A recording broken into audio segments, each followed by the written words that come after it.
Ing Company has announced it will be closing its facility and laying off all of its workers later this year, and as KCCI and Humble learned it's likely tied to its relationship with John Deere, has laid off thousands of workers across several states in recent months, and now the tough times are extending to its suppliers like the Gates Corporation here.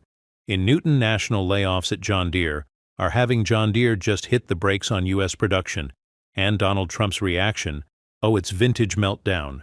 I'd think red hat, red face, and a rant so wild it scared the cornfields. Was it China, was it?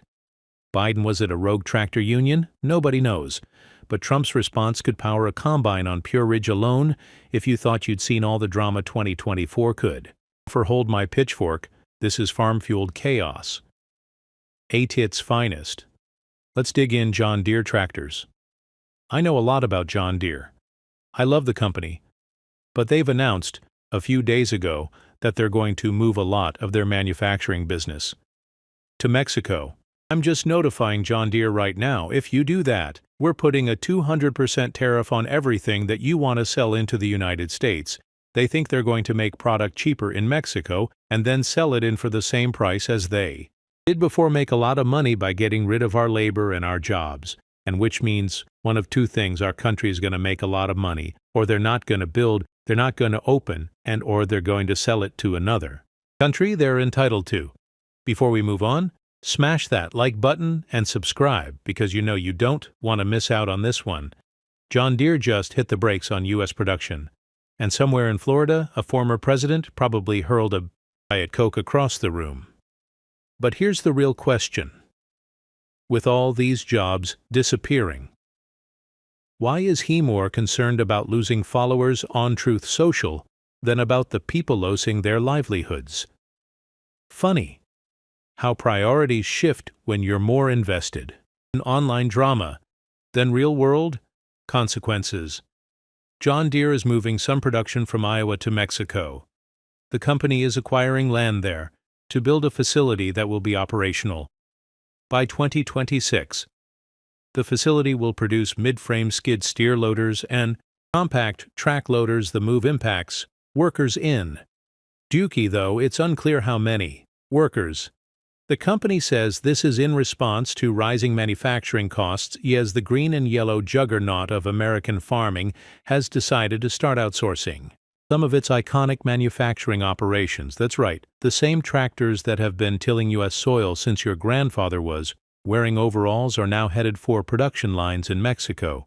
Cue the MAGA Raj Fest. Trump supporters are now trying to figure out if a tractor can be impeached, and Trump himself is reportedly gearing up to sue a combine harvester for emotional distress.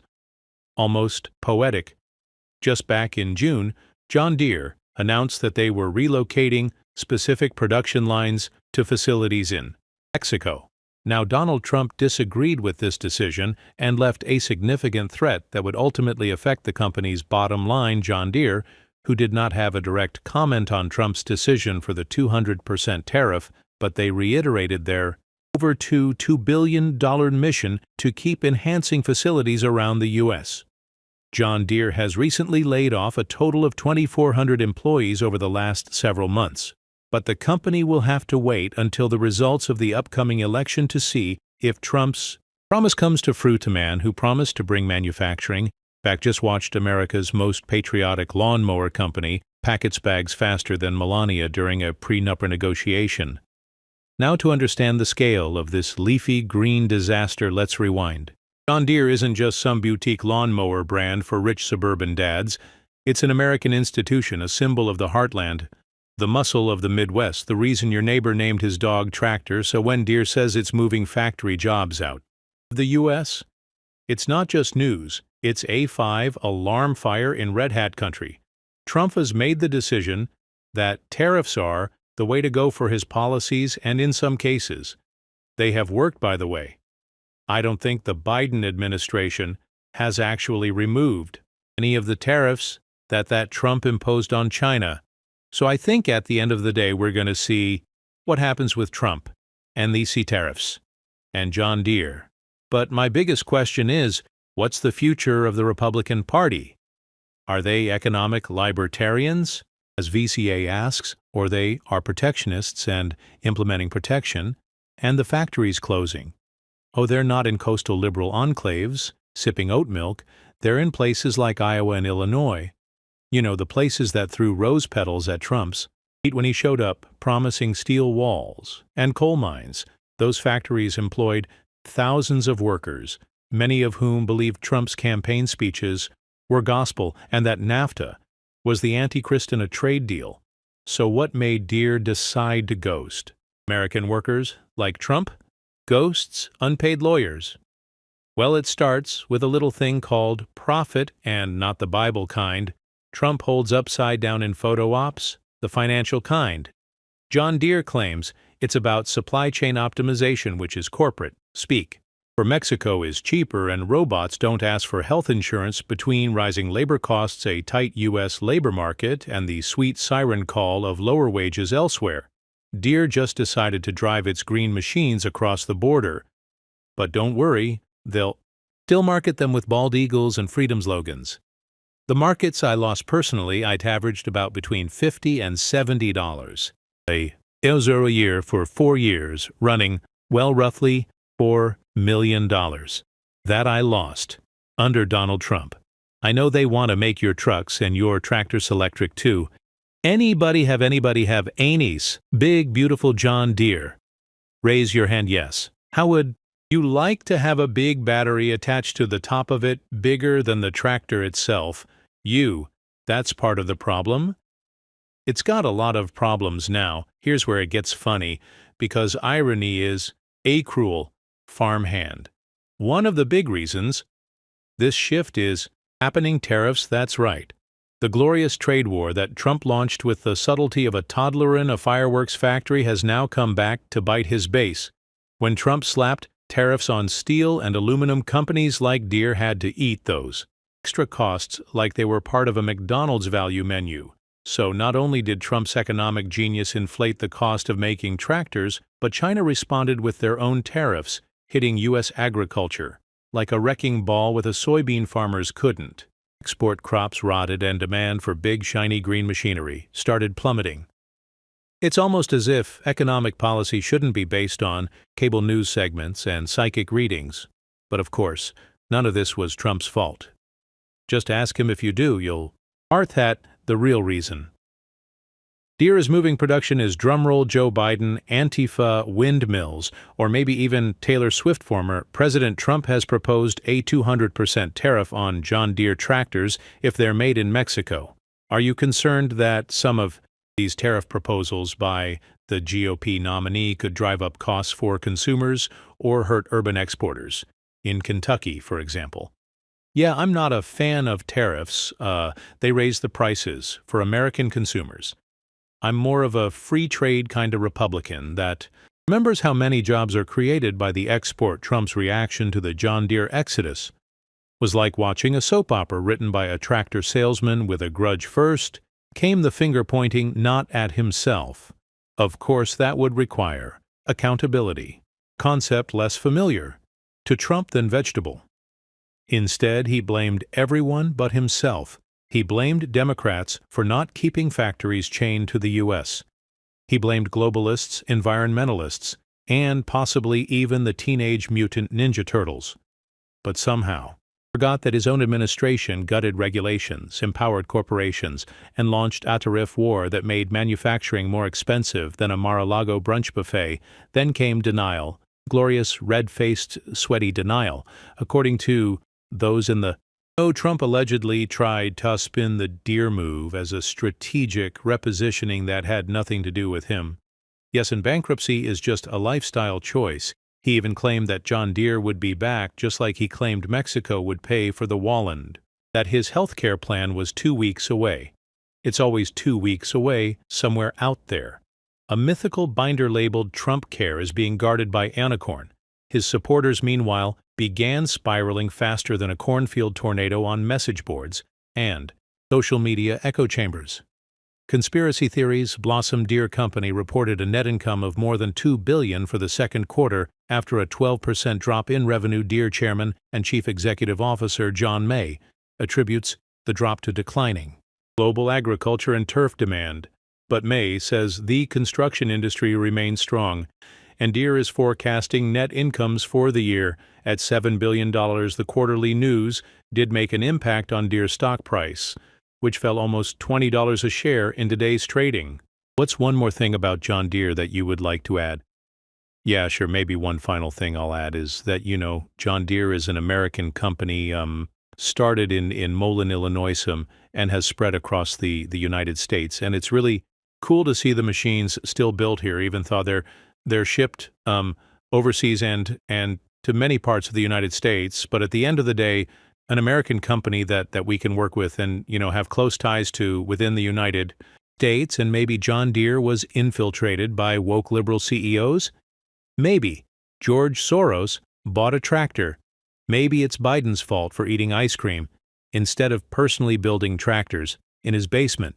And let's not forget memes. Oh, the memes photoshopped. Images of crying eagles, tractors wrapped in American flags, and Trump heroically driving a combine harvester into battle against a wind turbine. The right-wing internet turned this into their Vietnam if Vietnam was fought on a cornfield with hashtags. But behind the absurdity, there's a real story of economic betrayal. The workers who supported Trump in 2016 and 2020 are now being served as teeming bowl of policy backlash.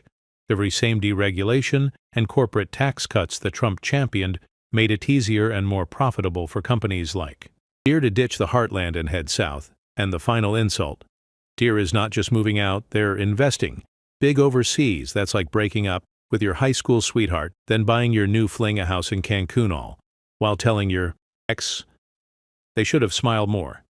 It's not just Deere. Either other companies are following suit. Caterpillar, Ford, and even Harley-Davidson flirted with foreign production during Trump's term. It's almost like slapping a MAGA sticker on a bulldozer doesn't guarantee economic loyalty. Meanwhile, more layoffs at John Deere facilities in Iowa. Workforce filings show 119 people are out of a job at the company's Ankeny site. It's just 2 weeks after 75 workers at Deere's Atama facility were let go. These layoffs were announced in early January, and it's continuing of a string of layoffs we saw from John Deere across Iowa in 2024. About 700 workers at Deere facilities around the state were let go last year, most of them coming from the company's Waterloo plant. Meanwhile, Trump continues to market himself as the blue-collar billionaire, which is like calling a gold toilet a plumbing solution. For the working man, he talks about factories like they're Lego sets. You can just move around on a whim, but the real world isn't a reality show, no matter how many seasons of Apprentice you survived. His economic strategy was less about thoughtful policy and more about shouting America first, while quietly signing bills that help the top 1% in the middle of the country. They got slogans, rallies, and now, thanks to John Deere, pink slips somewhere in the Midwest. A former Deere worker is probably watching Trump on TV, wondering how that whole jobs are coming back. Thing turned into factories are heading out. Spoiler alert, they're not coming back. Not unless someone invents a time machine, and even then Trump would probably try to sell it to Putin. So what does this mean for the future? For starters, it could hit Trump where it hurts most, his base. Rural voters are loyal, sure, but they're also not blind. They can see when promises turn into propaganda. And nothing says betrayal quite like watching the factory that's fed your family for decades pack up and van. It's an opening for Democrats, independents, or literally anyone with a functioning economic plan to step in and say, hey, maybe we try not blowing up the supply chain with a Twitter account next time. We need Greenland, very importantly, for international security. We have to have Greenland. It's not a question of, do you think we can without it? We can't. If you look at Greenland right now, if you look at the waterways, you have Chinese and Russian ships all over the place, and we're not going to be able to do that. We're not relying on Denmark or anybody else to take care of that situation, and we're not talking about a peace for the United States. We're talking about world peace. We're talking about international security. And right now, you'd look at it, you have warships all over the place, going through right along Greenland, And just when you thought the circus couldn't possibly add another clown, Carlets zoom out and stare at the whole mess from a bird's eye. View the bigger picture, where John Deere's little disappearing act isn't just a glitch in the matrix. It's part of a nationwide trend of industries playing hide-and-seek with American labor. Only in this version of hide-and-seek, when the workers say, "Ali Ali Oxenfree." The corporations are already sipping cocktails in Mexico. Welcome toad industrialization.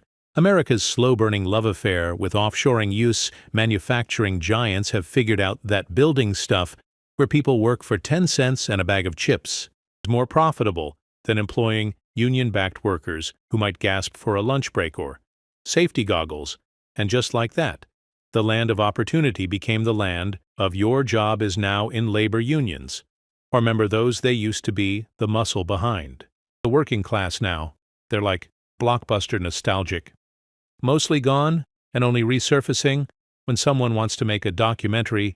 Corporate America has been working out at the anti-UN gym bench-pressing anti-labor laws until workers are about as protected as a popsicle in a heat wave. Tomorrow's work site is electric. John Deere is making huge strides in construction equipment, in agriculture, equipment and road building equipment. To go electric, there's a lot of benefits that come along with electrification. For these vehicles, whether it comes down to ease of operation for the operator, the noise production from the vehicle is greatly reduced by going electric, and of course zero emission and controllability and accuracy of control with these vehicles is really key. What we've got today is the KBP63 from Chrysler. So when companies decide to move production overseas, employees can do little more than post about it angrily on Facebook while praying they can Uber enough to pay rent and automation. That's the cherry on top of the rusty outsourced sundae. The same executives who praise the American worker on campaign stages are back in the boardroom buying more robots than a sci-fi villain. You thought you were competing with someone in Bangladesh. Wrong. You're competing with a glorified vending machine that doesn't unionize, doesn't take sick days, and never asks for a raise. Meet your replacement, HL 9000 in a hard hat, and no, Deere isn't the only one driving off into the sunset with American jobs strapped to the roof. Caterpillar said later suckers, and left Illinois like it was haunted. Ford has been experimenting with closing plants and shipping jobs out faster than Elon Musk tweets nonsense. It's a full-blown exodus. And the only thing growing is the corporate profit margin and the list of communities left with shuttered plants and ghost town economies. John Deere announced it is laying off nearly 120 employees at a facility in Ancheny. The layoffs impact workers at John Deere Des Moines. Works a spokesperson says the layoffs are due to a weakened farm economy and a reduction in customer orders for its equipment.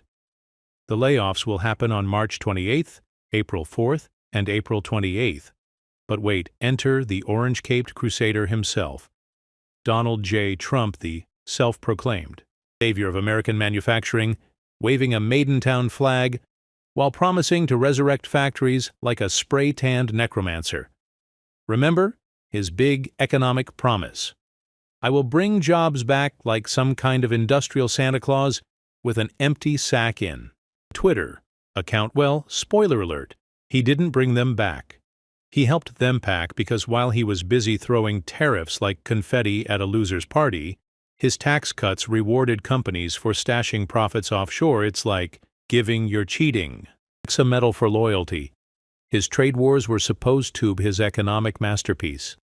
Instead, they ended up being a middle finger to thievery workers who wore MAGA hats. To tractor poles, farmers and factory towns got slapped with retaliatory tariff supply. Chains got tangled like holiday lights, and the great dealmaker turned out to be less Gordon Gekko. More confused Mall Santa, and don't forget his deregulation blitz, a whirlwind of executive orders that freed corporations from pesky things like environmental laws, labor rules, or accountability. Sure, CEOs loved it, workers not so much. Deere announced it will lay off more than 300 employees at its Waterloo location by the end of next month. A John Deere spokesperson said 308 production employees will be put on indefinite layoff. On April 29th, now in total, the Waterloo operation employs 500 people, with 3,600 of those working in production and maintenance jobs. This comes 2 weeks after the company laid off 150 workers at their Ankeny location. Are you ready? Oh yeah, oh yeah. Yeah, love you. Awesome, you think Biden can do that. I don't know, it's hard to feel like a winner when your factory's replaced by a parking lot and your severance check doesn't even cover gas to the unemployment office. Trump promised farmers tractors instead. He gave them tariffs and Twitter tantrums one day. We're bringing jobs back. Next, it's an all-caps meltdown because someone hurt his feelings. On late-night TV, the man ran the economy. Like a reality show contestant who never learned the rules and somehow still got invited back for another season. And now as the tractor smoke clears and rural factories echo with the sound of lost jobs and broken promises, we ask, what's next? For American workers, it's a grim cycle on repeat. More jobs lost means more economic anxiety, which means more susceptibility to the next big political snake oil salesman promising to fix it. The layoffs aren't just about wages, they're about dignity, identity, and being able to look your kids in the eye without wondering if you'll be driving for DoorDash in your 60s as we head into the 2024 election. These job losses are more than headlines. Their landmine, Trump's loyal base in swing states like Michigan, Wisconsin, and Pennsylvania, is watching their hometowns hollow out faster than he can invent new catchphrases. Well, the layoffs aren't over yet. At John Deere, the equipment giant announcing its additional job cuts at its Incan, Iowa plant. In total, 119 workers will be impacted with the layoffs happening. From March through April, it's reported the plant currently employs about 500 workers. Deere saying in a statement to Iowa media that these layoffs continue to be a result of a struggling farm economy. The Incan plant manufactures grain and tillage tools and sprayers along with cotton pickers and cotton stripper. You can only shout America first so many times before people start asking, which America are you talking about? Because mine's on fire. And for Biden, or anyone else who isn't busy hosting imaginary Apprentice reruns inside their own brain, this is a golden opportunity not just to win votes, but to shift the narrative, push policies that actually help workers instead of holding photo ops and hard hats, rebuild unions, invest in sustainable industries, and maybe, just maybe, stop pretending tax cuts for billionaires, create jobs for janitors. The bottom line,